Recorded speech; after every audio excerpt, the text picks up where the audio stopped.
강선우 후보자와 관련해 가지고는 국민의 눈높이에 반은 충족하고 반은 충족하지 못했다라는 어떤 진보 계열의 비판이 있기 때문에 더 잘해가지고 저희가 이 실망을 조금 더 완화시킬 수 있도록 해야 된다. 그러니까 박절하지 못한 그런 부분이 결국 정권을 3년 만에 끝내게 했는데 지금 보면 이재명 대통령도 강선우 장관에게 박절하지 못했어요. 강선우 장관은 이재명 대통령의 작은 파우치가 되실 거다. 윤석열이 저지른 그 많은 죄 중에서 저는 제일 심각한 죄가 저는 외환이라고 봐요. 북한 도발해가지고 저 쳐들어왔으면 어쩔 뻔했습니까? 그건 지금 죄명은 중요하지 않다고 생각을 해요. 이미 윤석열과 그 공무원들은 내란죄로 저는 최소 무기징역이에요. 무기징역에 사형을 더하나 무기징역에 5년을 더하나 어차피 결론은 무기징역이기 때문에 진실을 규명해서 거기에 맞는 죄형을 맡기면 되는 거라고 생각해요. 알겠습니다. 해리포터에 보면 비밀의 방이 나오죠. 호가티도 아니고 진짜 맨날 비밀의 방만 이렇게 튀어나오는 게 저희도 참 많이 난감합니다. 난감한데 한없이 가벼운 정치 토크쇼 장르만 여의도 7월 21일 월요일 순서 시작하겠습니다. 반갑습니다. 정프로고요. 사전에 저희가 참 뭐 이런저런 얘기들을 많이 합니다. 근데 요일별로 좀 특징이 있는 것 같아요. 확실히 수요일이나 뭐 목요일쯤에는 정치권의 뒷얘기들 참 많이 하시고요. 예, 월요일 같은 경우는 정치와 전혀 상관없는 갤럭시 폴드가 잘 나왔다. 너 샀냐? 싸게 좀 못 사냐? 이런 얘기를 하고 있으니 그러나 월요일 또 막상 방송 들어가면 또 세 분 잘해 주실 거죠? 그렇죠. 네. 자, 그러면 오늘은 흑염소 주나요? 아유 정말 맨날 뭐 먹을 생각만 하고 말이지. 자, 우리 국민의힘 박상수 전 대변인님 어서 오시고요. 예, 여당부터 소개해 주십시오. 그래. 네. 죄송.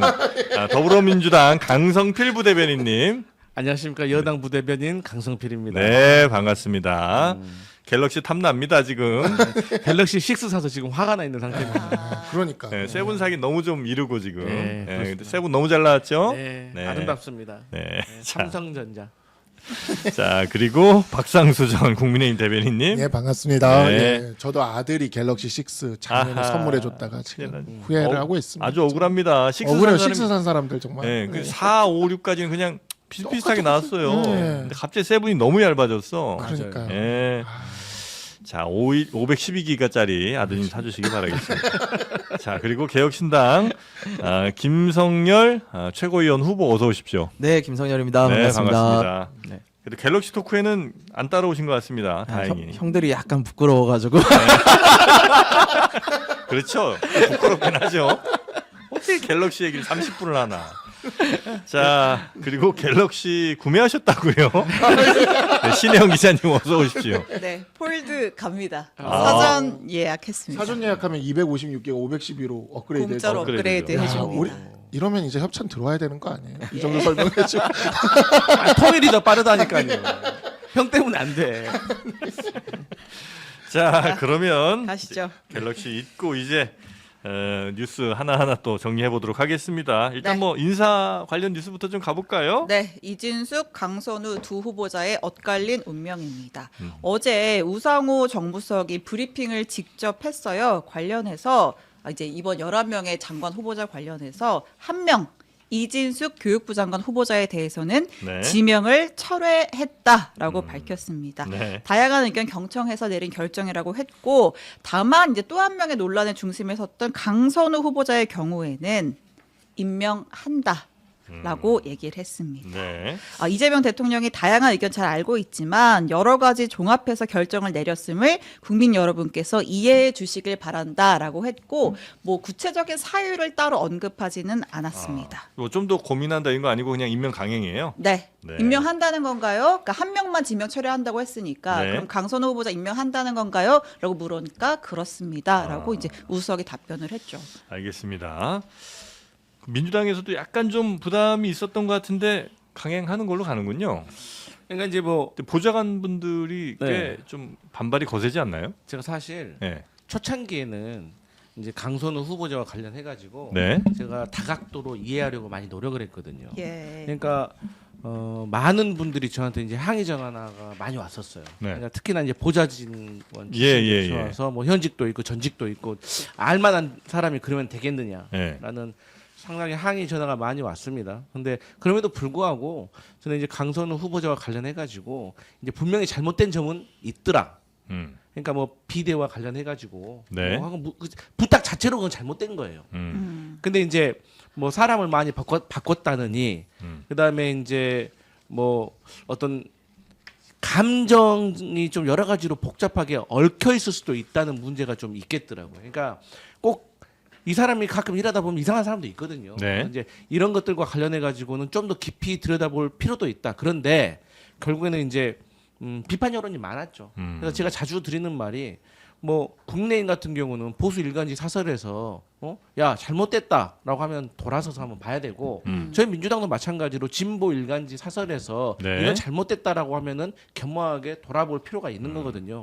근데 이제 보니까 뭐 경향신문 같은 경우는 그런 말을 했더라고요.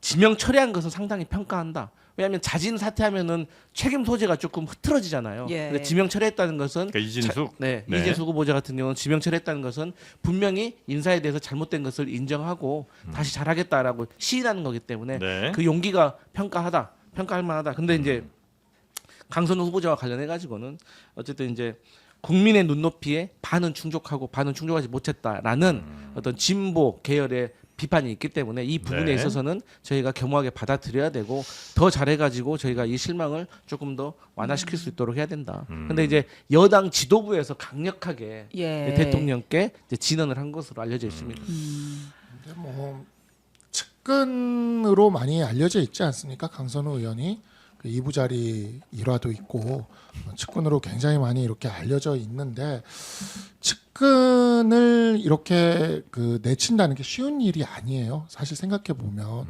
권력자가 측근을 내칠 경우에 그 측근은 돌아서서 그 권력자의 적이 되겠죠. 그래서 아마 굉장히 또 측근이고 그러면 내밀한 문제들이나 이런 것들에 대해서도 공격할 수도 있겠죠.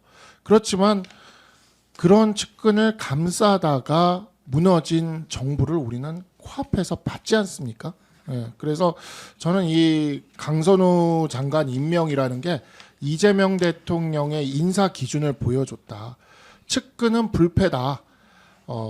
내 가까운 사람은 무슨 일을 해도 괜찮다라는 그 인사 기준을 보여준 것이고 네. 저는 역시 그 이전에 윤석열 대통령의 모습을 아주 강하게 느낍니다. 최근 특검이 돌아가고 있는 최상병 사건도 사실 지금 드러나는 지점들을 보면 네.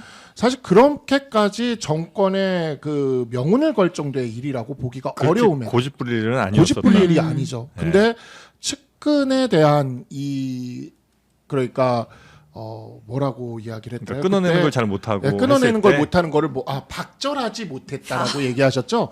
그러니까 박절하지 못한 그런 부분이 결국 정권을 3년 만에 끝내게 했는데 지금 보면 이재명 대통령도 강선우 장관에게 박절하지 못했어요.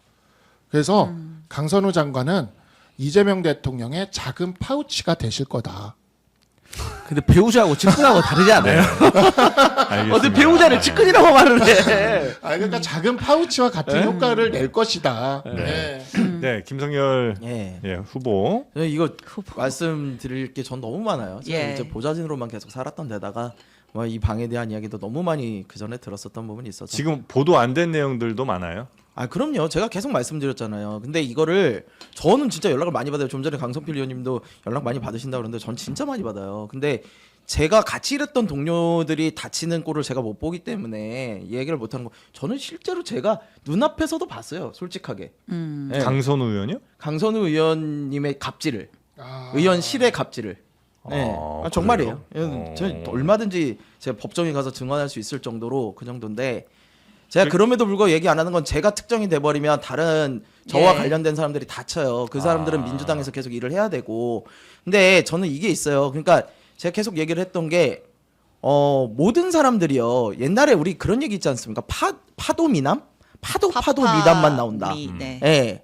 그런 분들을 이제 하신 분들도 있어요. 근데 여기는 덮어도 갑질만 나오고 있어요, 지금. 오죽하면은 정영애 전 장관, 지금 문재인 정부 시절에 전 여가부 장관 하셨죠? 그분까지도 지금 강선우 의원이 의원 시절에 갑질을 했다라는 이야기까지 하시고 계시는 상황이에요.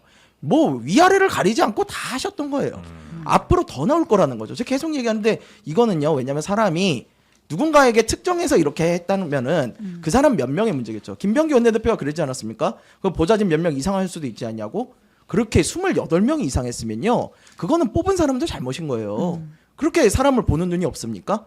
예, 그렇게 해서 28명 가르치셨고 얼마 전에 기사 하나 보니까 또 그런 얘기를 했더라고요. 그런 게 원래 국회의원들의 일상적인 평균이다 이런 얘기를 했는데요. 저 그거 진짜 그 기사 보고 되게 화가 났던 게 뭐냐면요. 지금 저희가 국회의원 얘기하는 게 아니라 장관을 뽑는 거에 대한 이야기예요. 장관을 임명하는 거에 대한. 그럼 지금 뭐 요번에 8명이 지금 의원 중에 장관이 되셔요. 그러면 그 8명 중에 과연 강선우 의원만큼 많이 갈아치운 보좌진을 이렇게 갈아치운 의원이 있습니까? 거기다 대고 비교를 하셔야지 왜 다른 데다 놓고 비교를 하시는 거예요. 그러니까 저는 이런 부분들이 아니 사실 대통령의 인사권은 대통령한테 있습니다. 예, 예. 가셔도 좋아요. 근데 이거 이재명 정부에 있어서 분명한 하방 압력으로 작용을 할 거예요. 지금 당장 나타나지 않아도 이거 다 쌓입니다. 근데 강선우 의원을 그렇게까지 보호할 만한 가치가 있는지 민주당이 다시 한번 생각을 했으면 좋겠어요. 이건 약간 다른 차원이긴 한데 그 보좌관 하시다가 의원 되신 분들도 꽤 있잖아요. 많죠. 예, 그분들은 조금 다른 목소리를 내진 않을까 생각을 좀 했었는데 또 의원이 되고 나면 입장이 좀 바뀌어서 그런지 그렇지는 않은 모양이더라고요. 그러니까 이제 제 생각에는 네. 그때 당시 그러니까 지금 보좌관을 하다가 의원이 되신 분들은 네. 사실 이제 60년대 후반 뭐 70, 운 좋으면 70대 초반 분들이기 네. 때문에 그때 보좌 직원의 정서하고 지금의 또 정서하고 많이 다릅니다. 그러니까 60년대 후반이라는 게 그때 그때는- 태어나신 아니면 그렇죠. 그때 생들 그러니까 그때 뭐 생들. 예를 들어서 예. 그분들은 이제 같이 학생 운동 하다가 네네. 이제 같이 뭐 누구는 회장, 누구는 뭐 사무국장 네. 하고 네. 들어오다가 이제 대신 보좌관 들어가도 봐주고 들어와서 했던. 이제 그런 동지적인 관계이기 예. 때문에 보좌관 할 때도 형 하고 했다고 하더라고요. 근데 이제 저희 이제 80년대 이후 같은 경우는 이제 직업적으로 저희가 선택을 해서 하는 거기 때문에 조금 문화가 다르긴 합니다만 네. 뭐 문화가 그럼에도 불구하고 이제 공감대는 분명히 있을 겁니다. 이제 본인들도 분명히 그 옛날엔 형이었는데 의원 되더니 바뀌었어. 그래가지고 자꾸 갑질을 해. 그런 걸 느꼈기 때문에 아무래도 동질감이 있을 거라고 생각을 하는데 어쨌든 인사권자가 어쨌든 그렇게 결정을 내렸기 때문에 네. 저희가 잘하겠다라고 이제 말하는 수밖에 없는 거죠. 알겠습니다. 머릿속에 스쳐가는 몇몇 보좌관 출신 의원들이 있네요. 네. 많아요, 엄청. 아니 지금 당장 여기만 해도 윤호중 의원도 그랬을 거고요. 네. 그다음에 박홍근 의원, 뭐 그리고 유시민 전 장관도 보좌관 출신이에요. 네. 그분들 이거에 대해서 과연 뭐라고 하시겠어요? 본인들은 본인 모시던 의원님들이 자기 집 변기의 안부를 물어본 적이 있어요? 제가 진짜 아는 잘못된 의원은 거예요. 결국 그거더라고요. 나 때는 말이야. 네. 더한 것도 했는데. 아니 그러니까 변기 안부 물어보는 건 전 들어보지도 못했어요. 저는 들어본 적 없어요. 변기는 사실 네. 예, 그리고 근데 보세요, 그저 김무성 대표도 김영삼 전 대통령 비서 출신이잖아요. 근데 노룩으로 던지잖아요. 그러니까 근데 아무튼 지금 이제 지지율이 한 2% 정도 빠졌더라고요. 리얼미터 네, 조사에서 네. 지지율이 그냥 좀 한 2.2% 정도 지금 빠졌던데 네. 조금 더 하면 이제 1개혁신당 정도는 빠질 것 같은데. 너무하네. 이 사람 잔인하네. 어떻게 그런 말을 할 수가 있어? 훅 들어오는. 참을 거야 이거? 일개혁신당이 몇 개혁신당 정도. 그게 몇 프로예요? 뭐한 어느 정도 되죠. 한 3% 정도 되나요, 그게? 네. 근데 그보다 많아지기도 하고. 제가 봤을 때 줄어들기도 뭐 하고. 국민의힘이나 혁신당이나 의미 없는 거 마찬가지 아닙니까? 근데 이 장관 한 명을 임명해서 여성가족부 장관 한 명을 임명해서 1개혁신당 정도의 지지율을 빠지는 걸 감당하겠다? 계속 그게 쌓이면 나중엔 1국민의힘 정도 빠져요 또. 1국민의힘 빠지면 정권 교체됩니다. 1국민의힘 네. 정도 빠지면 그래도 네. 우린 그 정도 굳지는 되니까. 네. 네, 근데 알겠습니다. 좀 궁금한 게 어쨌든 네. 두 후보자 굉장히 좀 큰 논란에 있었고 여권 내부의 반발 기류도 있었고 심지어 이제 보좌진 협의회에서까지 성명을 냈는데 그럼에도 불구하고 지도부가 이렇게 강 후보자를 옹호하는 이유가 뭐예요? 현역 의원이라서 우상호 수석이 브리핑할 때는 국회의원 신분인 건 그렇게 고려 대상이 아니었다라고 하는데 그럼에도 불구하고 여당 지도부가 이렇게 옹호하는 거는 이렇게 낙마를 했을 때 어떤 파장을 고려하는 거예요? 저는 이제 그런 것 같아요. 만약에 강선우 후보자가 만약에 여기서 물러서게 된다. 예. 그러면은 당적을 유지하기도 어려운 상태까지 갈 수가 있습니다. 네? 그러니까 정치적 당적. 생명이 끝난다. 그래요? 네. 당적 유지하기가 어렵다고요? 네, 그런 상황까지도 밀릴 수가 있어요. 아니 그러니까 이게 뭔가 더 큰 뭐가 나와서가 아니라 여기서 밀리는 게 후보가 그러니까 임명이 안 되는 걸로 인해서 만약에 당적까지 유지하기 어려울 정도면 네. 그거야말로 장관이 되면 안 되는 이유 아니에요? 그런데 지금의 이 상황에서 더 커질 수도 있고 뭐 잦아들 수도 있는 거지만 네. 어쨌든 간에 이런 갑질 문제로 상처가 나서 장관 후보자에서 낙마를 하게 된다면 저는 이제 국회의원직도 유지하기 어려워질 수도 있고 저는 그런 상황이 벌어질 수도 있기 때문이라고 생각합니다. 근데 저는 제가 이 정치권에 들어오기 전부터 친분이 있는 변호사님이 그 민주당의 그 국회의원 하시다가 그 역시 뭐 그런 거 터져가지고 이름 그냥 말씀드린 양정숙 의원, 네. 양정숙 의원이 이게 터져가지고 이거 당직 유지하지 않고 무소속으로 4년 잘 마무리하셨어요. 그리고 뭐 지금 변호사로도 또 잘 살고 계십니다. 네. 그러니까 뭐 강선우 의원 정도 되면은 뭐 그 저기도 있겠다, 학력도 있겠다. 재선 의원 해서 마무리한 다음에 그 다음에 우리가 평범한 그 유권자들이 강선우 의원의 다음 인생을 걱정해줄 필요까지는 없다고 봅니다. 저는 그걸 가지고 안타까워해줄 이유도 없고요. 그래서 근데 이제 당의 입장에서는 또 이제 이분이 어쨌든 공직으로 나서면서 어쨌든 봉사하려고 했는데 그게 어떻게 보면 일종의 어떤 나비 효과가 돼가지고 오히려 지금 자리까지 좀 위태로워진다면 또 거기에 대해서 당에서 네. 부담을 좀 가질 수는 있겠다. 부담을 가져 누가 그러면 사실 현역으로 또 현역 의원들 중에서 또 나설 수가 있겠습니까? 어떤 말씀인지는 알겠습니다. 저는 네. 부담이 있는 거예요. 듣는 이야기가 조금 달라요. 뭐냐면요. 지금 이렇게 강선 의원을 적극적으로 감싸는 몇몇 분들이 본인 때문이라는 이야기를 좀 들어요. 본인? 예. 왜요? 이게 이렇게 해서 강선우 의원의 갑질 사례가 전례가 돼가지고 공직에 못 나가는 상황이 되면 나도 나중에 못 나갈 수 있겠다. 만약에 그 마인드면 진짜 실망스럽네. 아니에요, 그러진 않지, 아니에요, 진짜예요.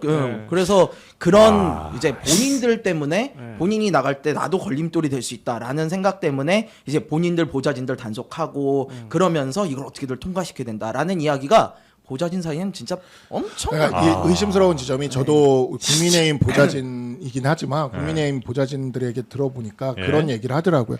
보좌진들이 아닌 의원들 간의 어떤 암묵적인 예. 이해관계의 그 합의가 있는 거 아니냐. 근데 왜 그렇게 생각하냐 그랬더니 지금까지 의원 출신으로 장관 후보자 간 사람 중에 네. 낙마한 사람이 한 명도 없죠. 없죠. 예, 예. 이번에 강선우 의원이 한번 케이스를 만들면 한 번이 어렵지. 아. 그 다음부터는 이제 의원 출신들이 장관으로 갈 때 이런 케이스가 이제 생길 수 있지 않냐. 설레가 생기니까. 그러니까 그런 이야기들을 하면서 그 국민의힘의 보좌진으로 있는 분들도 저한테 그렇게 얘기를 하더라고요. 근데 이제 그거는 악의적으로 이제 공격하는 거고 아니 우상호 정무수석도 그랬잖아요. 현역 의원인 것은 고려하지 않았다. 그렇기 알겠습니다. 때문에 그런 식으로 따진다고 하면 한 명 낙마시키면 오히려 한 자리 남으니까 내가 갈 수도 있다고 생각하니까 공격할 수도 있다는 그런 말도 되는 거죠. 네. 아니, 근데 그렇게까지 얘기가 나오는 이유가 뭐냐면 지금 제가 좀 전에도 얘기했지만 문재인 정부 시절에 여가부 장관 전직 여가부 장관까지도 문제가 있다라고 하는 건요. 지금 진보 내부에서도 이재명 정부의 성공을 바라는 사람들조차도 야 이건 오히려 정권에 부담이 된다라고 바른 소리를 하는 거예요. 그러면 아까 말씀하셨듯이 우리 보수 우리가 아니지 어쨌든 보수 쪽에서는 정신적인 혼란이 오고 있구나. 보수 쪽에서는 보수 신문이나 보수 언론의 이야기를 들어야 되는 것처럼 진보 쪽에서는 진보 쪽의 이야기를 들어야죠. 네, 자 하여튼 강선우, 이진수 두 사람 논란 요 정도 보고요. 그 다음에 차관급 인사도 네. 있었습니다. 그렇습니다. 네. 지금 강선우 후보자 성문보고서 채택 안 됐죠? 아직. 네. 안 그럼 됐어요, 이제 아직. 아직 시간이 좀 남아 있는데 뭐 결정이 바뀔 가능성은 없다. 저는 이제 뭐 인사권자가 그렇기 때문에 본인이 자진 사퇴하지 않는 이상은 없다. 변하지 않는다. 네. 생각합니다. 알겠습니다. 저는 자진 사퇴하는 게 맞다고 봐요. 이 정도 됐으면 본인이 이재명 정부의 성공을 위해서라면은 아니 여기서는 희생을 해야지. 지금 봉사한다고 나온다고요? 제가 보기엔 봉사한다고 나오는 것 같진 않아요. 알겠습니다. 네. 자, 어제 발표에서 또 4명의 차관급 인사 발표가 있었어요. 네, 그래픽 주시면 설명을 드리겠습니다. 인사혁신처장의 최동석 인사조직연구소 소장, 새만금 개발청장의 김희겸 전 의원, 금융위 부위원장의 권대영 전 금융위 사무처장, 국립중앙박물관 관장의 유홍준 교수가 임명이 됐습니다. 조금 유홍준 더 우리가- 교수는 네. 워낙 유명하신 그 나의 익숙하고요. 문화유산 답사기 네. 그분이고 이제 김희겸 의원 전 의원 같은 경우에는 전 의원이 이제 문재인 정부 때 이제 청와대 대변인을 맡았다가 당시에 이제 뭐 흑석동 뭐 주택 관련 네. 논란이 좀 있어서 이제 물러났고 이제 그리고 나서 이제 열린민주당 통해 가지고 이제 의원이 됐고 이제 또 이제 그 지금 현재 그 청담동 술자리 한동훈 전 대표 관련 그 첼리스트 의혹을 의혹을 제기를 제기한. 해서 네. 뭐 재판을 받고 있는데 아무튼 이제 이분의 원래 지역구가 군산이었잖아요. 그래가지고 이제 새만금 관련해서 사업을 좀 잘 이해하고 있다라고 해서 지명이 된 것 같고요. 네. 이 최동석 요 분은 조금 처음 보는 분들도 계실 텐데 예. 이분 최근에 좀 화제가 됐던 과거의 발언이 정치평론 있어서 좀 많이 하고 그랬었죠. 그렇습니다. 네. 좀 잠깐 들어볼게요. 보통 사람이 아니야. 하늘이 낸 사람이 아니고. 나는 그렇게 생각해. 달이 설명할 길이 없어, 나로서는. 그 이재명 대통령은 보통 사람은 아니다. 하늘이 낸 사람이다. 나는 네. 그렇게 생각을 하고 달리 설명할 길이 없다. 이분이 그러니까 예. 인사 전문가, 인사혁신처장이잖아요. 네. 그러니까 한국은행에서 인사조직개혁팀장, 교보생명 인사조직 담당 부사장 이런 거 맡았던 인물인데 이제 끝내고 나서 이제 본인 이름의 연구소를 운영하면서 정치평론을 쭉 해왔대요. 근데 이제 이분이 이제 과거에 뭐 그 이낙연 전 총리를 좀 겨냥해서 공격도 많이 했고 그때 이제 이재명 경기지사 시절에 이제 황교익 그 관광공사 사장 내정 때 좀 논란 됐었잖아요. 네. 이제 그때 이제 이낙연 전 총리가 이재명 대표를 공격을 하니까 그때 굉장히 이제 이재명 대표의 편에 서서 그 이낙연 전 총리를 좀 열심히 싸웠던. 예. 뭐 그런 인물이라고 하더라고요. 나도 네. 그때 열심히 싸웠는데 왜 모르지? 누구요? 부대변인 되신 거 아니에요? 그래서 네. 부대변인 하신 네. 되신 거 아니에요? 이분들 가운데 혹시 뭐 언급할 만한 분이 누구 있습니까? 세 분 보시기에. 그러니까 저는 최동석이라는 이분을 먼저 뭐 김의겸이야 워낙에 뭐 다들 유명하고. 알고 네. 최동석이라는 이분에 대해서 좀 되게 인상적인 게 또 뭐냐면 최동석이 이제 박지원 전 비대위원장에게 굉장히 막말을 좀 했어요. 네네네. 그러니까 그때 당시에 2022년에 최동석이 뭐라고 얘기했냐면 박지원 전 더불어 민주당 비상대책위원장에 대해 네. 이 애를 정리하지 못하면 민주당에 무슨 희망이 있겠는가라는 글을 이렇게 남겨서 이 애라는 표현을 썼거든요. 네. 그래가지고 사실 이 부분이 민주당의 좀 하나의 큰 축이죠. 그 여성주의자들 이 축에 해당되는 이 여성주의자들의 지금 반발을 좀 불러일으키고 있습니다. 이게 네. 많이 주목이 되고는 있지는 않지만 상당한 반발을 불러일으키고 있는데 이걸 지금 무시하고 인사를 간단 말이죠. 그래서 사실 강선우 여가부 장관의 아직 후보자니까 네. 후보자의 경우도 우리 당이 반대하는 거랑 민주노동당이나 여성주의 계열에서 반대하는 이유가 좀 달라요. 그러니까 민주노동당의 권영국 전 대선 후보도 그렇고 여성주의 계열에서도 반대를 하거든요. 이유가 뭐냐면 강선우 여가부 장관 후보자가 비동의 간음죄에 대해서 찬성하지 않는 입장, 즉 유보나 반대 입장을 취하고 있는 것에 대해서 상당히 비판을 하고 있단 말이죠. 그런데 또 여성주의의 어찌 보면 상징 같은 인물이죠. 박지원 전 비대위원장은. 근데 이 박지원 전 비대위원장에 대해서 상징까지는 아니잖아요. 불꽃은 네네네. 엠번방 불꽃은 상당히 상징적인 네. 사건이었죠. 예. 여기 아니었나요? JTBC 불꽃이? 네, 맞죠. 계속하시죠. 예, 그래서 네. 상징적인 사건이었어요. 네. 그랬는데 그에 대해서 이 애라고 지칭하면서 아. 이렇게 했단 말이죠. 그래서 이 전통적인 민주당의 지지층에서 반발이 계속 나오는데 네. 아까도 얘기했듯이 이재명 대통령에 대해서 굉장히 좋은 평가를 많이 했던 인물이란 말이죠. 내부의 반발, 내부의 비판을 누르고 가야 될 정도로 박절하지 못한 또 작은 파우치들이 네. 계속 생기고 있다. 누적되고 있다. 집에 예, 네. 작은 파우치가 여러 개 생기고 있는 것 같아요. 근데 요번에 우리 김건희 특검 수사에서도 보면은 나오고 있지만 작은 파우치만 받은 줄 알았는데 뭐 샤넬도 나오고 막 이랬지 않습니까? 예. 예, 그 이런 작은 파우치가 점점 늘다 보면 힘들어질 수 알겠습니다. 있습니다. 근데 갑자기 궁금한 게 박준 비대위원장 근데 뭐예요 요즘에? 아니 뭐 개인의 삶을 살아가고 있겠죠. 아 그래요? 아 아니 근데 아니 뭐 당에서 뭐 안 해요? 아니 안 해요 당에서. 네. 아 그래요? 아 근데 그때 옛날에 네. 그 파우치 디올 파우치 막 얘기 나왔을 때 네, 네. 그때 우리 대변인께서 예. 뭐라고 비판하셨어요? 저는 예? 그에 대해서는 네, 제 말 제대로 하셔 확인하고 왔습니다. 저 그때 뭐라고 하셨어요? 그때도 막 이렇게 파우치가 우리 당내에 생기고 있습니다. 뭐 김건희 여사 뭐 잘라내야 됩니다. 하셨어요? 그때 이제 했어요, 안 했어요? 국민권익위상의 그 네. 법에 적용되기는 어렵다라는 네. 점에 대해서 제가 네. 얘기한 적은 있죠. 그렇죠. 그렇죠. 그에 대해서 나왔을 때. 법률가로서 음성 법률가로서 법률가로서 그에 대해서 법률가로서 평가를 한 적은 있죠. 그런데 네. 그 파우치가 적절했다라고 얘기한 적은 한 번도 없어요. 아하. 아 그러면은 네. 부적절하다고 얘기했었어야죠. 그렇죠. 그렇게 얘기했어요. 그건 또 전에 공천 개입 나왔을 때 그때 어떻게 했어요? 음성 나오고 막 그랬을 때 뭐라고 하셨어요?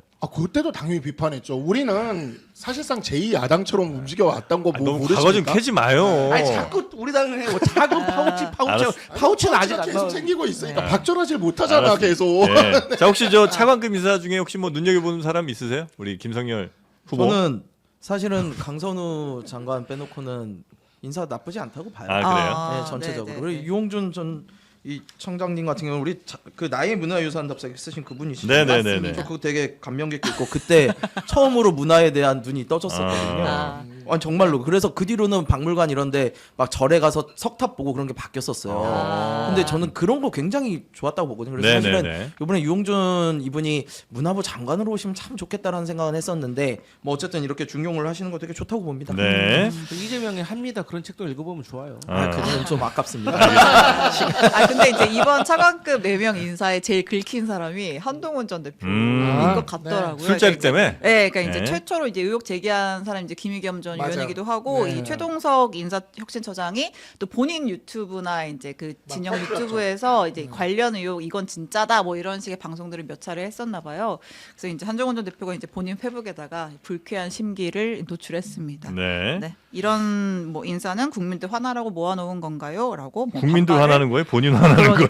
그러게 근데 이거는 말입니다. 지금 네. 이제 예. 뭐 재판이 진행 중이고 예. 그렇기 때문에 네. 그를 통해서 밝혀지겠지만 유독 이 허위 사실 이런 것들이 좀 많은데 지금 얼마 전에 그런 사건도 있었어요. 그 저기 뭐지 모 여기자와 뭐 그 저기 김건희 여사 닮은 모 여기자와 뭐 이런 식으로 퍼뜨렸던 그거 불구속 기소로 불구속 기소로 그러니까 구공판 기소로 지금 사건이 네. 갔거든요. 네. 그러니까 이런 허위 사실을 막 유포하면서 그를 통해서 어떤 정치적 이익을 얻으려는 사람들이 공직에 가게 되는 것에 대해서는 조금 우리가 조금 걸러야 되지 않나. 그것도 다른 것도 아니고 인사혁신처럼 인사 관련된 일을 하시는 분인데 이런 허위 사실을 막 유포 물론 이거는 이제 법원까지 갔으니까 지금 판결이 나와야 되겠지만 네네. 뭐 기소가 됐다라는 것 자체가 네. 그런 측면에서 있기 때문에 네. 비판받을 만한 일이라 네. 봅니다. 김의겸 전 의원이 의혹 제기를 굉장히 또 다양하게 많이 했던 뭐 그런 기억이 좀 있네요. 네. 인사 관련해서 짧게 하나만 더 짚겠습니다. 이거 좀 약간 황당 뉴스 아니에요?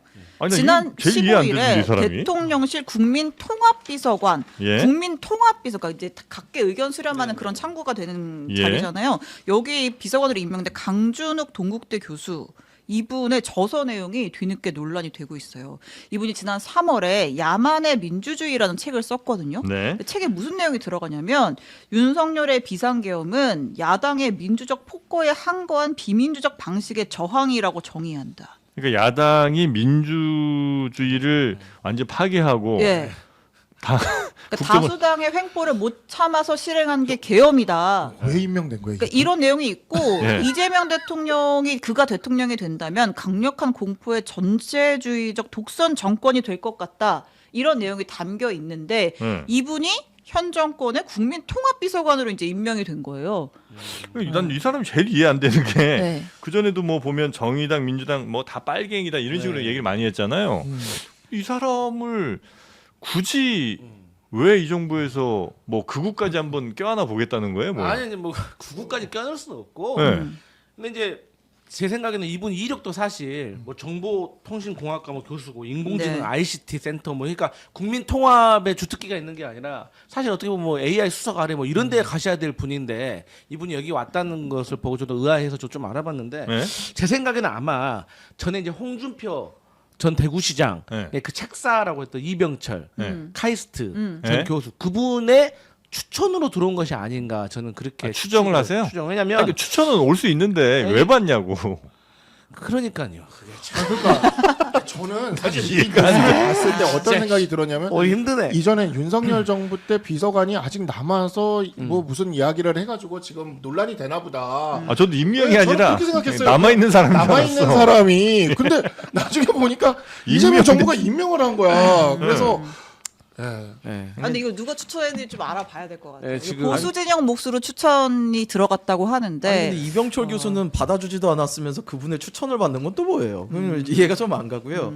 그런 게 있어요. 제가 앞서서 인사 뭐 잘하고 있다 하는 게 뭐냐면요. 인사는요 본인이 책임지는 거예요. 대통령의 인사권이라는 거는 어쨌거나 국민이 대통령을 선택을 했으면 대통령이 그거에 대해서 책임지고 하는 부분입니다. 그래서 이거 뭐 선택하신 이유가 있겠죠. 그리고 책임도 본인이 지시면 되는 거기 때문에 저는 뭐 남의 다른 사람 목소리도 들어보겠다라는 건데 과연 이분이 국민 통합이라는 거에 맞는가? 그러니까 그 통합의 범위가 도대체 어디까지인가?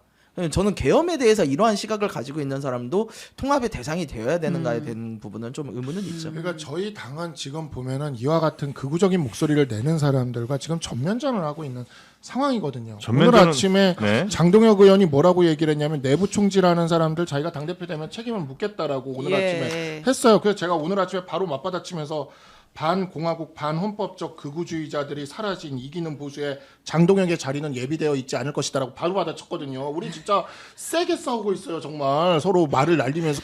네. 근데 대통령실에 왜 이런 발언을 하신 분이 그것도 비서관, 그것도 국민통합 비서관 어떡하실 거예요? 신났네 그냥. 어떡하실 거예요? 뭐 어떡해요? 그냥 정리해야죠. 뭘 어떡해? 거치상 변화가 있지 아, 중도 않을까요? 후보하다 보니까 좀 갔나 보지. 이병철 누가 했나 보지. 죄송해요. 정리할게요. 그쪽에서 넘어온 인사 아니에요. 어떡하실 아, 근데 거냐고. 아니 왜냐면 우리 빨리 당에 좀- 가입한 적은 없는 예, 거예요. 빨리 정리를 해야 될 것 같은 게 이분이 오늘 네. 그 입장문 냈잖아요. 사과했죠? 국민 여러분께 그러니까 보통 이렇게 사죄문을 낸다라는 건 네. 사과하고 나 이 자리 지키고 싶어 이런 뜻이거든요. 네. 빨리 위해서 좀 정리를. 네. 어. 자, 인사 얘기 하여튼 너무 길었습니다. 강준우 비서관 매우 이해하기 어려운 네. 그런 인사다. 네. 자, 내란 특검 넘어가 볼까요? 네. 내란 특검이 윤석열 전 대통령을 다시 구속 기소했습니다. 세 번째 기소고 혐의 내용은 우리가 그 구속영장 발부될 때 여러 가지 사유들이 있었잖아요. 그 5가지가 모두 적시가 됐다고 합니다. 국무위원들의 심의권 침해하고 계엄 선포문 사후에 작성시키고 계엄 관련해서 허위 공보를 했고 또 비화폰 기록 삭제 지시한 거, 체포 과정에서 집행 저지 를 지시한 것 등등이 담겨 있습니다. 네. 지금 특검 조사 계속 불러도 안 나오잖아요. 그래서 특검이 더 이상 실효성 있는 조사가 어렵다라고 판단을 해서 이렇게 빠르게 신속하게 기소를 했고 그에 앞서 윤석열 측에서 이제 구속 적부심 신청을 했었잖아요. 이거 바로 기각이 됐습니다. 뭐 저희가 예상한 바였는데 당시에 이제 재판이랑 수사 협조는 안 했던 윤석열 전 대통령이 이거는 내가 직접 나가서 소명할게라고 해서 법정에 섰는데 건강 문제를 직접 많이 호소했어요. 내가 간 수치가 그 간맛 GTP 수치가 일반인들에 비해서 5배나 됩니다. 제가 걷기도 어렵고 어지럼증과 불면증도 있습니다라는 이야기를 30분 동안 길게 또 네. 요 얘기할 때는 그렇게 어지럽지는 않으셨던 것 같아요. 네. 아 간수치가 지금 너무 네, 높다 이런 얘기는 했는데 이제 네, 특검 잘. 쪽에서는 이제 구치소 측에 공문을 제기하면서 네. 공식 문서상 구속 취소할 정도로 건강에 이상이 있다고 보기 어렵다라는 얘기를 했고 결과적으로 재판부가 특검의 손을 들어주게 된 거죠. 네. 네, 뭐 근데 그 물론- 내란 특검에서 네. 그 이제 범죄 행위 적용 혐의 5개 아까 이제 보여주셨잖아요. 예. 근데 거기에 뭐 예를 들면 무슨 국회 장악 시도라든지 네. 뭐 이런 것들은 안 들어가요? 그러니까 내란죄에 대해서는 이미 기소가 네. 됐잖아요. 네. 네, 그러니까 내란죄에 대해서는 이미 기소가 됐고, 네. 요거는 이제 그 외에 그 외 나머지? 권리행사방해 직권남용 뭐 이런 네. 것들이죠. 그러니까 아. 뭐 증거인멸, 뭐 권리행사방해 직권남용, 그러니까 부수적인 특검은 이제 이미 기소가 된 사건에 대해서는 이미 가는 거고. 저는 아. 뭐 국회 침탈, 어디 선관위 침탈, 그쵸. 네네네. 의원 잡아넣어라. 그건 이미 다 갔고. 내란죄로 이미 재판 됐고. 중인 거죠. 그럼 특검에서는 그런 것만 보는 거예요 지금? 그 외. 그 외에 나머지 외. 것들만 네. 특검이 그거 좀 다시 잘 봐야 되지 않나? 아, 뭘요? 근데 공소 유지를 네. 또 하니까. 네, 그래서 그래요. 네. 그렇죠. 네. 그러니까 이미 기소가 돼서 재판에 넘어간 거는 네. 공소 유지하면서 뭐 추가적인 수사가 그렇죠. 있으면 또 필요한 거는 하고 네. 요거는 이제 새로 별건에 대해서 기소가 이루어진 근데 거죠. 저는 우리 김성열 후보도 우리 전에 계속 얘기했지만 윤석열이 저지른 그 많은 죄 중에서 저는 제일 심각한 죄가 저는 외환이라고 봐요. 다른 거야 우리 국내에서 우리끼리 지지고 볶고 하는 거지만 북한 도발해가지고 저 쳐들어왔으면 어쩔 뻔했습니까? 그건 지금 내란 특검에서 계속 보고 있는 네, 네. 거죠. 보고 있죠. 네. 요것도 이게 예. 외환 수사가 네. 약간 조금 저기란 게 이제 뭐냐면 외환 유치죄가 제일 지금 말씀하시는 강성필 부대변인 얘기하시는 거에서 제일 좀 맞게 적용할 수 있는 것 같은데 문제가 뭐냐면 외환유치제 구성 요건이 적국가 통모하여가 있어요. 그래가지고 북한과 통모했다라는 거를 밝혀내지 못하면 네. 이게 범죄는 이게 죄형법정주의이기 때문에 외환유치제를 적용하기가 어렵습니다. 그러면 이제 뭐를 적용해야 되냐면 일반 이적제를 네네. 적용을 해야 돼요. 근데 이제 일반 이적제 같은 경우에 또 적용하기가 이게 또 애매한 면이 좀 있어요. 그래서 이 외환죄 경우에 있어서는 조금 이제 쉽지가 않다. 네. 그래서 이제 민주당 의원 중에 한 분이 불법 전투 개시죄 네. 군법상의 불법 네. 전투 개시죄를 이야기를 하시더라고요. 구승찬 의원이 네, 얘기했었죠. 근데 이 불법 전투 개시죄 같은 경우에는 적국가 통모할 필요는 없어요. 그렇기 때문에 불법 전투로 개시를 하려고 했던 게 있으면 그것이 이제 적용될 수는 있는데 네. 문제는 불법 전투 개시죄는 일단은 주체가 군인이어야 되고요. 군법이기 때문에 두 번째로 불법 전투 개시죄의 법정형이 사형입니다. 사형밖에 없어요. 사형밖에 네. 없어요. 네. 네. 그 죄는 그러니까 군법에 보면은 사형에 처한다라고밖에 써 있거든요. 그래서 이게 불법 전투 개시죄를 바로 갖다 적용하기도 쉽지가 않고 그러니까 제가 이게 법률가적 입장에서 이렇게 쭉 이렇게 살펴보니까 외환죄를 이번에 구속영장에서도 뺀고 기소에서도 뺀 이유를 알 것 같다. 이게 공소유지를 할 만큼의 어떤 구속요건적인 측면을 채우기가 네. 쉽지 않아 보인다. 이렇게 좀 근데 생각합니다. 국군 통수권자면 그렇죠. 네, 뭐 말이야. 군인인 거지 뭐. 뭐 그렇게 네. 그러니까 네. 해서 적용할 수도 있긴 한데 그러니까 그리고 저는요. 뭐 외환죄건 뭐 일반 이적죄건 저는 이런 죄명은 중요하지 않다고 생각을 해요. 이미 윤석열과 그 공무원들은 내란죄로 저는 최소 무기징역이에요. 무기징역에 사형을 더하나 무기징역에 5년을 더하나 어차피 결론은 무기징역이기 때문에 일반 범죄 혐의에 대해서 소명을 해가지고 거기에 맞게 적용을 하면 되는 거지 뭐 무리하게 꼭 외환죄라고 상징적으로 할 필요 저는 그런 건 중요하지 않고 진실을 규명해서 거기에 맞는 죄형을 맡기면 네. 되는 거라고 생각해요. 알겠습니다. 자, 그리고 김건희 특검도 한번 가볼까요? 관련해서 외환죄 네. 관련해서는 지금 김용대 드론사령관 구속영장 청구가 됐습니다. 네. 이분 이제 특검에서 18일에 긴급 체포해가지고 바로 이제 영장을 친 건데 이분이 관련된 혐의는 그 허위 문서. 그러니까 이제 북한에 들어온 게 떨어졌잖아요. 그래서 이제 북한에서 이제 왜 보내 막 했잖아요. 근데 우리 보낸 적 없는데 우리 군이 가진 드론 중에서 북한에 떨어진 무기는 없어라는 허위 보고서를 국방부에 올린 그 혐의고 이분이 조금 그러니까 특검에서 신병 확보를 좀 빨리 하려고 하는 게 물론 당연히 외환죄 수사 속도를 내는 것도 있지만 이분이 굉장히 좀 상태가 불안정하대요. 뭐 유서 같은 것도 쓰고 그래요? 주위에 좀 그런 거를 호소하고 있어서 빠르게 신병 확보를 하는 게 중요하다는 판단을 특검에서 한 것 여튼 같습니다. 드론 사령관 구속되면서 이제 외환죄 관련 수사도 굉장히 속도를 낸다. 네, 이렇게 이제 보면 그렇습니다. 되겠군요. 근데 네. 그럴 수밖에 없는 게 드론이 가서 발각이 됐는데 그걸 박수치고 좋아한다는 게 말이 됩니까? 예. 그거는 발각이 되길 바랐다는 거 아니에요. 네. 그렇다면 이건 다른 의도가 있었던 거고 그냥 작전사령관 지금 이 드론 사령관 갖다가 구속시킨 데는 그만큼 혐의가 짙다라는 것 같아요. 네. 자, 나머지 특검, 김건희 특검, 최혜병 특검 살펴볼 텐데 네. 여기서 이제 그 윤핵관들 이름들이 계속 등장을 하고요. 그다음에 종교 관련 얘기가 계속 등장을 합니다. 자, 일단 그 김건희 특검 관련해서 그 이제 결국은 건진법사를 통해서 통일교가 계속해서 뭐 샤넬백도 주고 로비도 하고 뭐 이런 것들 우리가 들여다보고 있는 거잖아요. 근데 그 연결고리에 국민의힘 권성동 의원이 있다라는 거예요. 그러니까 일단 특검이 19일에 권성동 의원 자택 의원 사무실 그 강릉 지역구 사무실까지 싹 압수수색을 하면서 거기에 보면 정치자금법 위반 혐의로 피의자로 적시가 되어 있어요.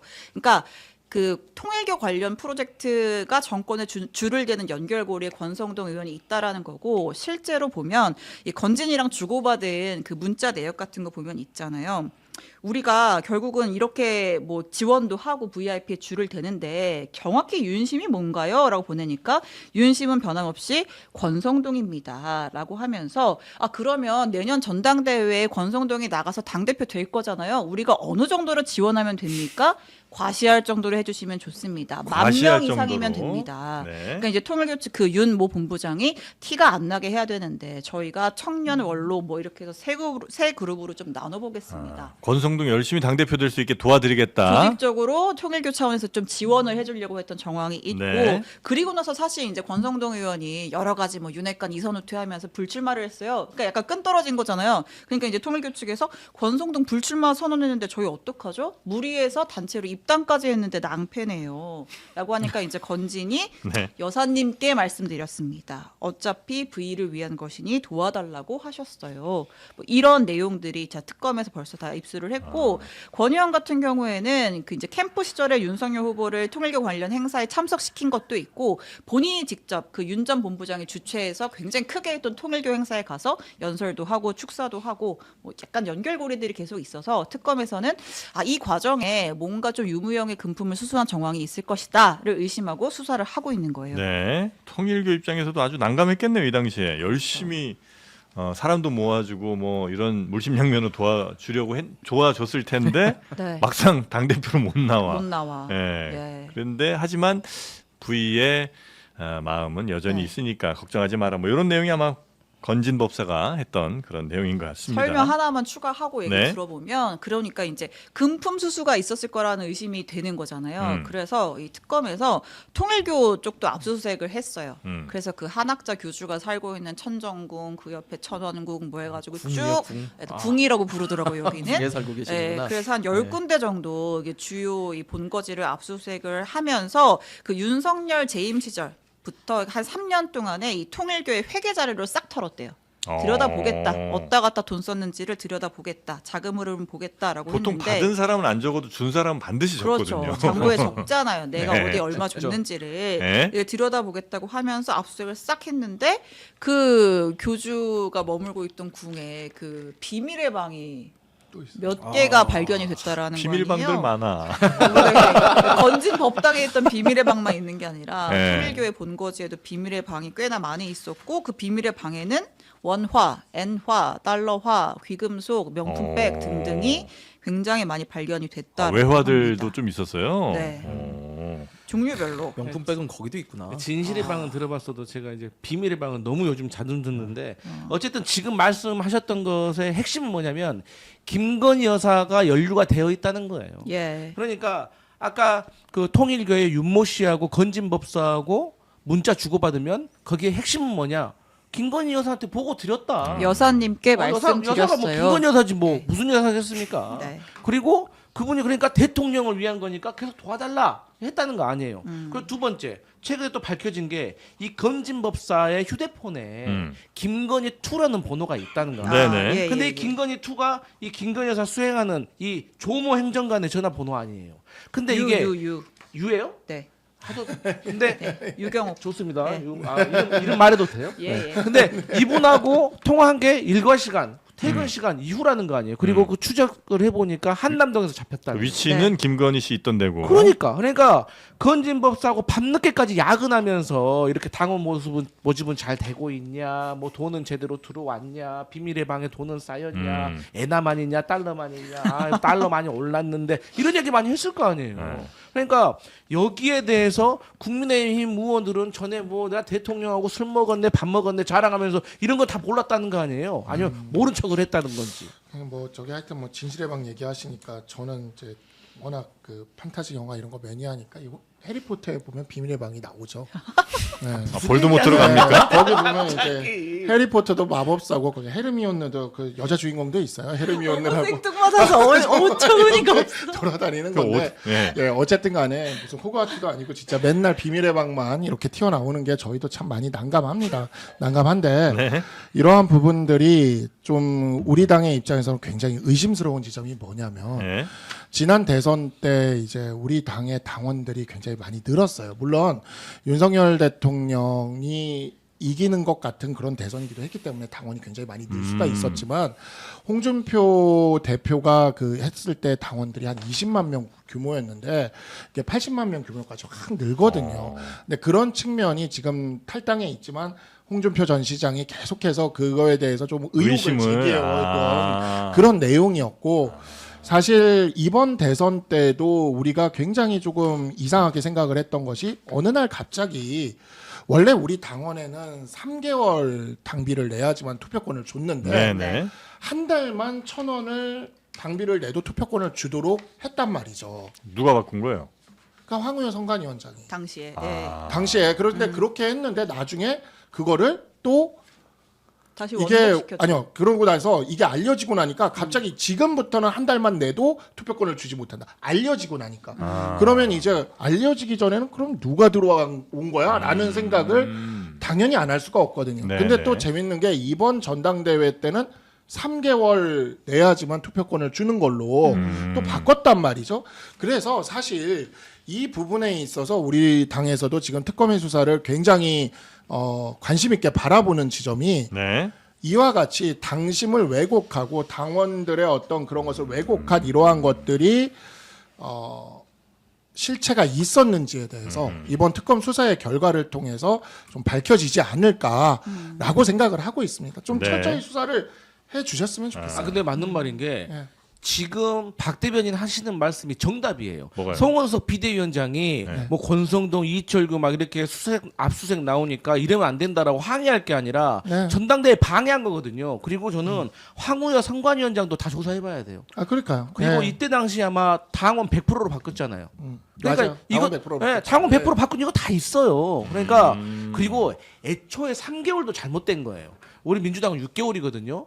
3개월은 이미 전당대회가 열릴 조짐이 보이면 그때부터 하면 할 수 있어요. 3개월이기 때문에 바로 전당대회 못 하잖아요. 아, 진짜 당원을 만약에 하려면 한 6개월 네. 정도는 최소한 해야 된다. 6개월 정도 하면은 그것은 그 노력을 가상하게 여겨야 돼요. 아. 근데 그런 3개월은 너무 허술해. 당마다 상황이 좀 다르니까 예, 그런 부분은 그런데 솔직히 1개월은 저희도 지금 이상했다라고 이상하다. 생각을 하고 있고요. 한 달만 딱 내면은 그 그럼. 투표권을 주는 건 이상했다 생각하고 그래서 이런 측면에서 이 네. 부분은 조금 깊이 있게 수사가 좀 이루어졌으면 알겠습니다. 좋겠고 우리 당의 입장에서도 이 부분에 대해서 너무 문제 제기를 하면 안 되는 것이 저는 그렇게 생각을 해요. 뭐냐면 이 통합진보당이 해산될 때 해산됐던 사유 중에 가장 큰 사유는 이 아로라는 조직에 의한 내란 음모 선동이었습니다. 네. 그렇지만 두 번째로 큰 사유는 바로 뭐였냐면 당시 부정경선 문제였어요. 그러니까 우리 헌법은 당의 정당의 운영을 민주적으로 운영해야 된다라고 써 있거든요. 네. 근데 민주적으로 통합진보당은 운영되지 않았다라는 게 정당 해산의 굉장히 큰 사유였던 것이죠. 그런 측면에서 당이 민주적으로 운영되고 있다라는 걸 보여주고 그 의지를 드러내고 과거에 이런 문제가 있었다면 그 문제에 대해서는 도려내고 가는 모습을 네, 보여줘야 네, 된다고 네. 봅니다. 네. 김건희 특검에서는 지금 권성동 의원을 피의자로 적시를 했고 최혜병 특검에서는 이철규 의원 관련해서 또 지난주에 압수수색을 했잖아요. 이철규 의원. 네, 그러니까 최혜병 특검에서는 이제 결국은 그 VIP 경로설과 그에 따른 임성근의 구명 로비 의혹에 누가 있었냐가 이제 핵심인 건데 네. 특검에서 조사를 해보니까 이 임성근이 그 이첩된 명단에서 자기 이름 빼달라고 여러 군데로 사실 좀 그랬죠. 로비를 시도했던 것 같아요. 그 창구 중에 하나로 이 임성근 전 사단장 부부가 굉장히 독실한 이제 개신교 신자래요. 네. 그래서 이제 군중 목사랑도 굉장히 친분이 깊고 한데 이 개신교 라인을 통해 가지고 또 구명 로비를 했다라는 거예요.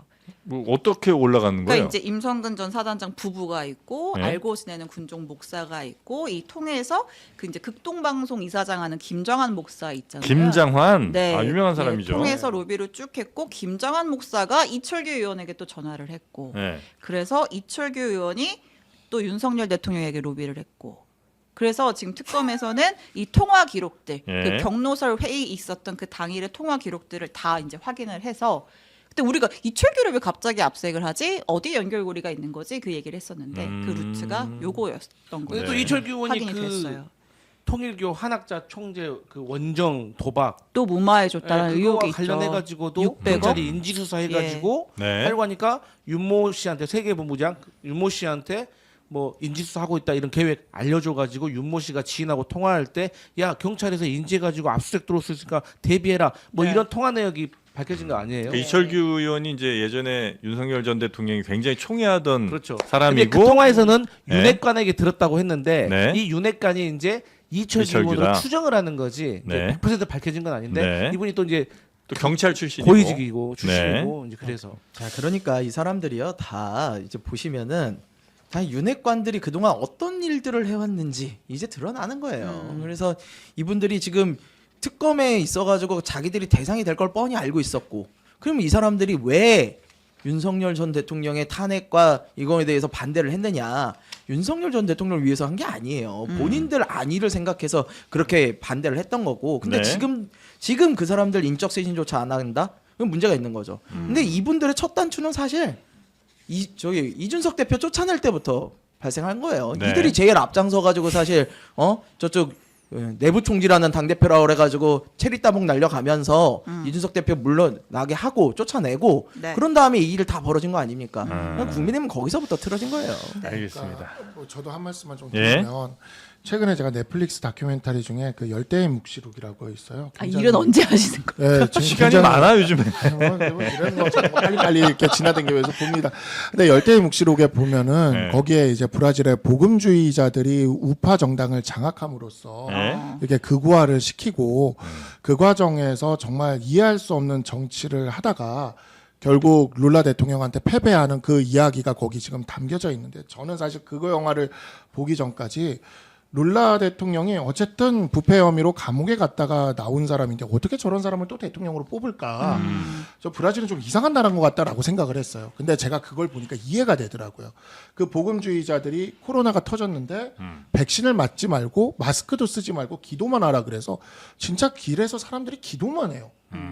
그래서 브라질이 전 세계에서 코로나 사망자가 2위고 70만 명이 돌아가십니다. 네. 그러고 나니까 정권이 교체가 되는 거예요. 그래서 저는 이와 같이 그 종교가 정치에 너무 개입이 돼서 보수 정치 전체를 극우화시키는 것. 네. 저는 이제 민주당 쪽에 항상 얘기를 하는 게 주사파나 이런 종북무리들을 내치지 못하고 극자화되는 성향에 대해서 늘 비판을 해왔는데 네. 우리야말로 이런 부분에 있어서 이제 좀 반성을 하면서 안 그러면 진짜 건전한 보수를 다시 만들 수도 없고 이 국민들에게 너무 큰 피해가 가게 될 것이다. 네. 이번에 이런 사건들이 사실 그런 일단을 좀 보여주는 것 같아서 마음이 그건 뭐 저 무거웠습니다. 당에 가서 말씀하셨으면 어떨까 하는 생각이 좀 들긴 저희는 하네요. 계속 하고 있습니다. 네.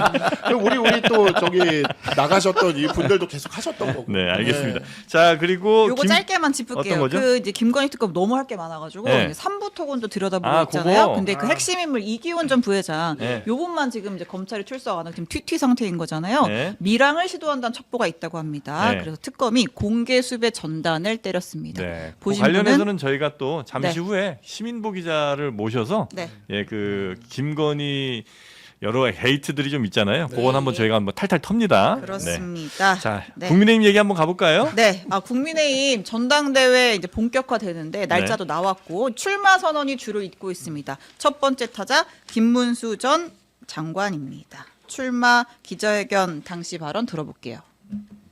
우리 당을 바로 세우고 국민의 믿음을 다시 얻기 위해 출마를 결심했습니다. 이재명 정권의 폭주를 막고 자유민주주의 대한민국을 더욱 위대하게 이끌어 나갈 수 있도록 네. 김문수 네, 전 장관. 이재명 정권의 폭주를 막겠다. 자유 대한민국 더욱 위대하게 이끌겠다라고 얘기했고요. 이분은 저 전환길 씨를 어떻게 품기로 했어요? 어떻게 하기로 했어요? 품습니다. 아, 나를 품어요? 품는 자가 당대표가 된다고 그 했죠. 전환길 얘기죠. 그 전환길 씨 예. 품기로 했습니다. 품기로 이미 했고. 입당했고 절차상 하자가 없지 않느냐. 네. 특별한 문제가 없으면 받아들여야 한다라고 했습니다. 네. 그리고 김문수 출마 또 누구 있습니까? 장동혁 의원이 출마하는군요. 예, 뭐 친윤의 지지를 얻고 있다 이런 얘기가 있었는데 페이스북에 출마 회견문까지는 아니고 네. 출마를 공식화하는 글을 올렸습니다. 뭐라고 합니까? 연일 내부 총질자들에 의해서 당이 온통 극우 프레임에 빠지고 내부 있다. 총질자 여기 박상수 여기 있는데. 예. 방금 반박글을 쓰고 왔어요. 탄핵에 찬성했던 내부 총질자 박상수와 같은 이들이 우리 당을 온통 극우 프레임에 빠뜨리고 있다. 그래서 장동혁 내가 반드시 당 대표가 되어 당과 당원을 모독한 자에 대한 책임을 물을 모독한 자, 모독한 자. 책임을 묻겠다고 하길래 라고 했습니다. 예. 무서운 사람이네. 모독한 자. 그래요? 아직 징계 안 왔어요? 아니 뭐 아직은 안 아니, 왔어요. 김정혁 아직 더 하셨네네. 뭐 그러니까 제가 아직 그렇게 크진 않아요. 아직 더 하셔야 근데 그렇긴 한데 혁신위에서 불법 단체 언더치에서 불법 단체 네. 불법 단체. 불법 단체 수개로 불리곤 있어요. 요즘. 언더수계. 네, 언더수계로. 자, 그 나경원 의원은 어떻게 합니까? 추가로 몇 명 더 설명드리면 나경원 의원은 불출마하겠다. 아, 불출마예요. 라고 선언을 했고 네. 조경태 의원도 오늘 출마 선언. 조경태 의원은 뭐 나가겠다고 출마해요? 했었잖아요. 네, 맞습니다. 출마 선언을 했습니다. 아. 그래서 여기서 좀 종합을 해서 얘기를 하면 한동훈 전 대표가 출마를 하냐 마냐가 여기 또 관건인데 일단 뭐 친한계에서 조경태 의원이 출마 선언을 한 게 하나가 있고 그다음에 또 들어온 소식 중에 하나는 한동훈 전 대표가 안철수 의원 만났어요. 네, 만났어요. 네, 회동을 지난 주말에. 했다라고 네. 하고 또 이달 초에는 유승민 전 대표도 맞아요. 만났다. 네. 네. 유승민 전 대표도 만났어요. 그럼 이게 약간 뭐 그러니까 이제 세력 제가 이제 끌어안기 연대 한동훈 뭐 이런 거예요? 대표에게 직접 물어보니까 예, 그 당의 극우화를 막기 위해 네. 만나고 있다. 네. 그러시더라고요. 네. 그래서 지금 보면은 전한길의 입당과 김종혁 최고에 대한 말도 안 되는 징계 시도 아. 이 두 가지가 당의 새로운 분위기를 지금 만들고 있어요. 그 동안에는 뭐 친한과 뭐 친윤들 얘기로는 반한 뭐 이런 식으로 그 전선을 그은 거라면 그게 아니라 당을 극우화시키려는 극우화 세력과 그 극우화를 막으려는 세력들 간에 저기가 되는 거고 극우화를 막으려는 세력들이 그러니까 좀 뭉치고 있는 거죠. 그래서 이재영 전 의원이 지난 금요일에 라디오에 출연을 해가지고 네. 김종혁 최고에 대해서 징계 지금 올리지 않았습니까? 그에 대해서 윤리로 회부된 거에 대해서 나도 징계하라라고 이야기를 했어요. 이재영 예. 전 의원은 친오세훈계라고 볼 수가 있는 분인데 네. 근데 이제 당에다가 나도 징계하라. 그러니까 지금 이러니까 장동혁 의원이 오늘 이렇게 쓴 거죠. 이 내부 총질러들에게 책임을 묻겠다. 네. 하면서 저나 뭐 이런 사람들 뭐 이제 이재영 전 의원도 있을 거고 뭐 안철수 뭐 해도 다 있겠죠. 뭐 다 책임을 묻고 전환길 받아들이고 극우화 시키겠다는 네. 건데 이제 이렇게 되게 되면 결국에는 우리나라는 그 일본의 자민당 중심 1.5당 체제로 갈 수밖에 없습니다. 그러니까 우리 당은 0.5당이 되는 거예요. 절대 다수당이 될 수가 없고 네. 정권 교체는 진짜 불가능해질 겁니다. 그래서 한동훈 대표는 그 부분은 막아야 된다라는 생각을 지금 하고 있고요. 그 연대를 지금 만들어 나가는 그거를 지금 구축해 나가는 과정이라고 생각해 주시면 네. 근데 제가 네. 죄송한 말씀 드리면 한동훈 대표 좀 그냥 가만히 있으면 됩니다. 뭐 모든 당내 문제가 일어나면 다 자기 아니면 안 된다는 그런 오만한 생각은 어디서 나온지 모르겠어요. 본인 아니어도 이거 정리할 사람 있으니까 한동훈 대표는 그냥 있으시면 돼요. 근데 반극우 세력에서 세력이라고 얘기할 수 있는 집단의 수장이기도 하잖아요. 그러면 이 상황에서 어떻게 가만히 있습니까? 오케이 그러면 네. 그러면 가만히 있지 말고 대신 그럼 출마는 좀 하지 마세요. 왜냐면 왜? 아, 보세요. 출마를 왜 하지 말라고 그래? 조경태 의원이 출마 선언했잖아요. 예? 조경태 의원은 누가 보더라도 국민의힘의 최다선이면서 친한계 좌장 아닙니까? 예. 예? 그런데 출마 선언을 했는데 네. 한동훈이 같이 또 출마를 해? 이건 뭡니까?